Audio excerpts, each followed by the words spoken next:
మొన్న నాకు ఇట్లా స్ఫూర్తి అన్నాడు. ఒక ముఖ్యమంత్రి ఇట్లా స్ఫూర్తి గురించి చెప్తాడు. ఇట్లా పరిస్థితి ఏమైపోయింది? చివరికి నీకు అదే కట్టి కొడుతుంది రేవంత్ రెడ్డి గారు. రాసి పెట్టుకో, నా నాలుగైదు వచ్చింది, నా నాలుగైదు వచ్చింది.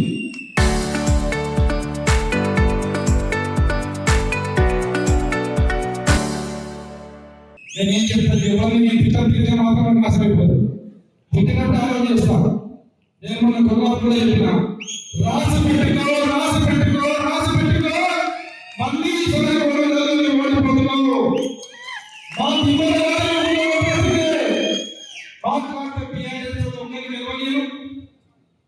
మాట్లాడితే బీఆర్ఎస్ పార్లమెంట్ లో ఒకరికి గెలవనీయను. ఒక్క ఏంటి రేవంత్ రెడ్డి గారు, మా దిమ్మె గురించి మీ గురువు చంద్రబాబు నాయుడు అడుగు చెప్పాడు. కేసీఆర్ దిమ్మె ఎత్తకండి. మా దిమ్మె గురించి మీ గురువు అయినటువంటి చంద్రబాబు నాయుడు చెప్పాడు. బీఆర్ఎస్ దిమ్మెకి అధికారం గురించి రేపు చంద్రబాబు నాయుడు ఫోన్ చేసి రాష్ట్రంలో ఫోన్ చేసి వేస్తున్నాం. వేస్తున్న ఫోన్ చేసినప్పుడు సార్ కేసీఆర్ దిమ్మె ఎత్తాడు.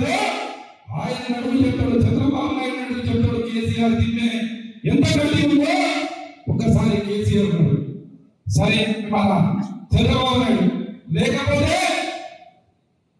మన సోనియా ఉంది కదా, సోనియా గాంధీ బీఆర్ఎస్ దిమ్మె గురించి గట్టితనం గురించి సోనియా గాంధీ అడుగు, రాహుల్ గాంధీ అడుగు, ఢిల్లీ నాడించి ఎవరిని పట్టవలసిన ఇంత కట్టి ఉందని చెప్పి భయపడి ఇవాళ తెలంగాణ రాష్ట్రానికి వాళ్ళు మీరు మా ప్రజలకు అంటే అది ఎంతవరకు సమంజసం? కూలిపోయేది మా గద్దెలు కాదు, మీ కుర్చీలు. ప్రజలు సన్నద్ధంగా ఉన్నారు. ఎప్పుడు ఎన్నికలు వేస్తారా, ఎప్పుడు మీ కుర్చీ పీకేదా అని ప్రజలు మనసులో డిసైడ్ అయి ఉన్నారు. వాస్తవంగా మీరు మాట్లాడాలి. ఒక ముఖ్యమంత్రి దిగ్గల గురించో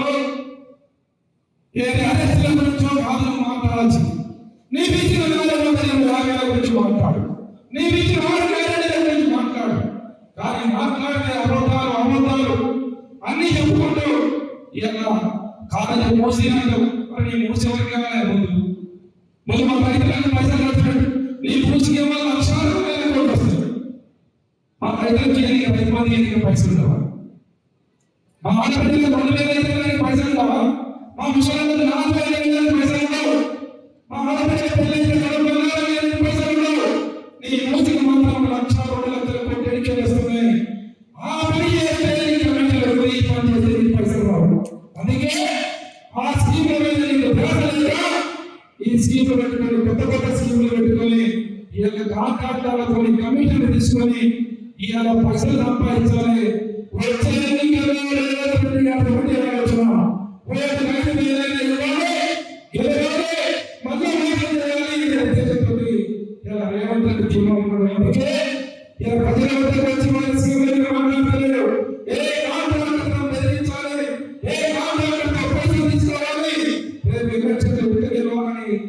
ఆలోచన తప్ప మళ్ళీ వేరే ఆలోచన లేదని రేవంత్ రెడ్డి గారు మాట్లాడుతూ ఇవాళ మీ అందరికీ ఒకటే మాట చెప్తున్నాను. ఏమంటారు రేవంత్ రెడ్డి గారు?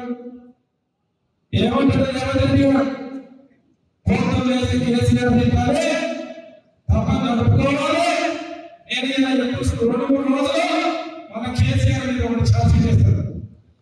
మళ్ళీ ఫోన్ టాపింగ్ అంటారు. రాష్ట్రంలోని 10 రోజుల్లోనే కేసీఆర్ మీద కేసు అంటాడు, కేటీఆర్ మీద కేసు అంటాడు. మళ్ళీ 2 నెలలు నడుపుతాడు. 2 నెలలు నడుపుతాడు. కానీ మళ్ళీ కొత్త తీసుకొస్తాడు. నేను తప్పుంటే నువ్వు కేసీఆర్ పచ్చి పద్ధతి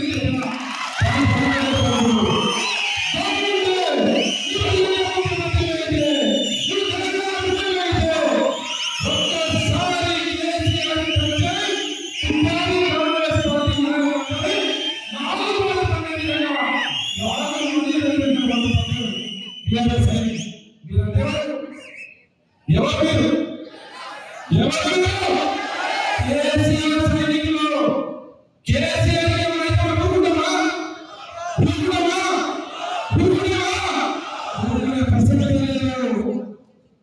ఎందుకు అనుకుంటాం? తెలంగాణ రాష్ట్రాన్ని కేసీఆర్ అని మనం చేస్తామా? రైతులకు రైతు పండించి రైతులకు నీరు ఇచ్చి వ్యవసాయాన్ని చేసేటువంటి కేసీఆర్ ప్రజలకు కేసీఆర్ జైలు పంపిస్తాం. ఎందుకు పంపిస్తాం? దేనికి పంపిస్తాం?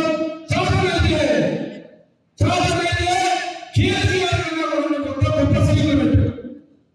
నువ్వు ప్రజలు ముఖ్యమంత్రి కాదు, కానీ కేసీఆర్ ముఖ్యమంత్రి అవుతావు. ఇదా